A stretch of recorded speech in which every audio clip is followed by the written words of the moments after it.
on the spot Manoy, kinagabihan at around 7 o'clock lipad ka agad yung yung Indiano.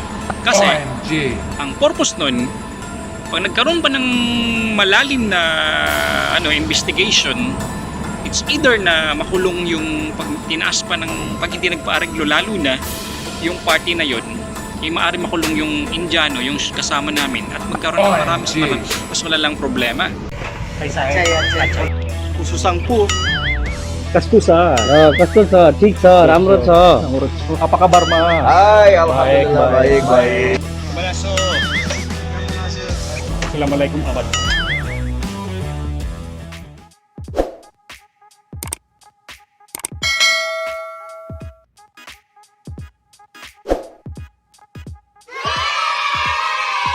Tatres lang din the same moment, same fruit.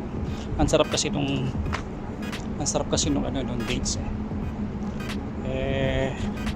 yun, wala, trip ko lang din. Nag-trip lang mama to. Sana makatama ako mga kapatid. Hindi natin na makakatama tayo. Ang dami na hulog so na ito yan, makikita mo naman kung bago sa pamamagitan ng ito, ang tawag dito, yung sa dulo niya. Pag bago siya, bagong ba to? Ito rin, nagdududa ako bago ba to? Tinamaan ko ba to? Hindi ata, luma na ata. Dami makamanti daming dates Panalo! Hindi na-attract kasi ako magbato kasi ang sarap Una kong tinikman, ang sarap. Aywa, panalo mga kamatoy. Ito, namatuhuli tayo ng dates Panalo! Bato pa more ng dates dito sa may Sanabil. Kasi may kwento lang ako bilang OFW. Sa mga papunta ng Middle East, lalo na sa Kuwait, don't forget to like and subscribe. Basta i-check nyo yung mga dati kong video, kasi marami akong different kind of trabaho na mga pinagdaanan ko, mga experiences ko. Ngayon, story time tayo. Kasi last week nga pala, bago ko makalimutan, magandang kwento. Kasi pag dito ka na, kain tayo mga dates. Ang dami ko pala napukol na dates. Ito yung gusto ko, yung hilaw, kasi mas masarap to kaysa doon sa hinog. Ang lasa nito mga kamanoy, parang ikukumpara mo sa buko. Yung buko, yung natawag doon yung sa dulo ng buko. Nakalimutan ko.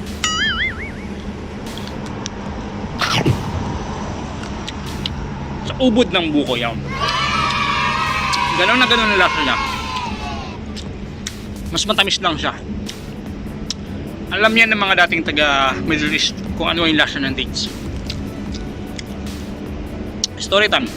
Last week kasi ganito nangyari. Lalo sa mga cook na papunta na Middle East, ganito nangyari bilang cook ngayon yung kasamahan namin doon sa fine dining sa dati kong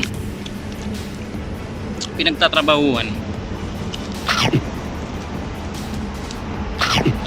nagkaroon ng problema. OMG. Sarap talaga, distract ako. So yun na nga, nagka-problema yung kasama ko.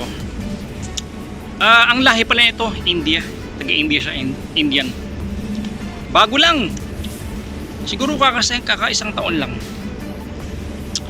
Doon sa fine dining sila na-assign. Tapos ang order ng customer, without nuts. Nagkataon na yung kasing in-order, yung ano ba yung in-order nun? Dessert na yun dessert. Yung brownie, brownie. Yung brownie kasi namin doon, brownie na na portion, tapos nilalagyan ng caramel or chocolate sa taas. Tapos ini-sprinkle, tapos may ice cream on top. Ini-sprinkle yung caramel or chocolate, mini-mix up yun, tapos nilalagyan ng konting toppings na na design na peanut. Ang order ng customer without nuts kasi allergic ang customer sa nuts. Ang problema, yung yung ice cream, hindi alam ng kasama ko doon na mayroon palang mayroong ingredients ng nuts doon sa sa ice cream. OMG. Oh shit. Kinaumagahan, tumawag yung customer nadala sa ospital yung yung Arapo, yung customer, ibata pa naman. OMG. I'm sorry. Ayun, hospital yung bata.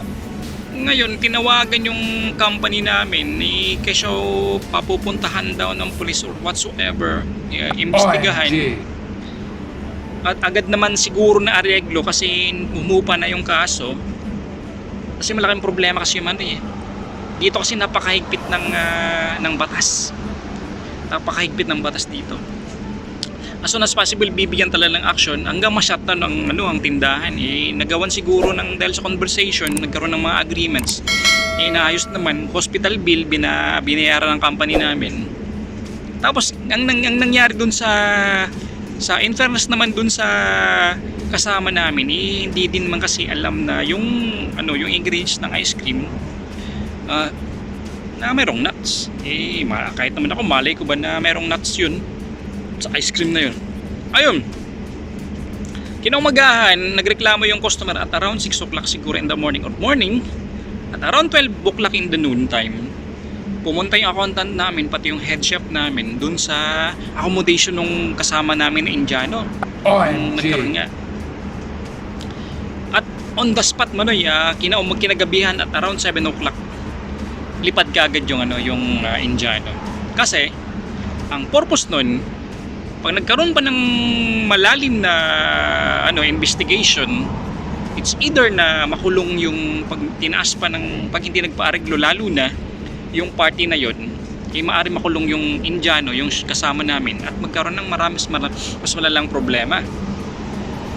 Madaming malaking babayaran din na danyos nung company namin. Kaya ang ginawa nung naging utak din ng company namin, kinagabihan pinalipad ka agad yung kasama namin na pana. Ayun, pati yung service na umorder, kasi nga unang-una yung service yung haharap bilang pronta ng tindahan, take the order, tinanong na walang nuts, wala daw, yung dalawa, yung patay silang dalawa. Di ko masyado sure kung pati yung taga-service, basta yung sa amin sigurado na yung kasama namin lumipad na yan, doon na siya sa India.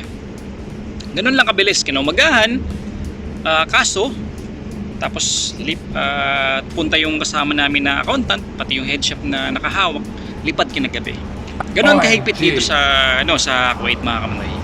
Ewan ko lang sa ibang country. Mas mahigpit pa siguro, lalo na sa Saudi. At pag tumaas pa ng tumaas, magkaroon ng thorough investigation, shutdown. Buti ngayon hindi naman na shutdown yung tindahan namin, nag-ooperate pa rin siya. Pero of course nagkaroon ng record. Ganun kwento time lang yun. Alright, kaya sa mga papunta na Middle East, lalo sa different kind of job, marami akong mga past videos, you can check it out and subscribe to my channel. Alright, Manoy Abroad in Kuwait. Alright, panalo. Trip lang din at the same moment, same fruit. Ang sarap kasi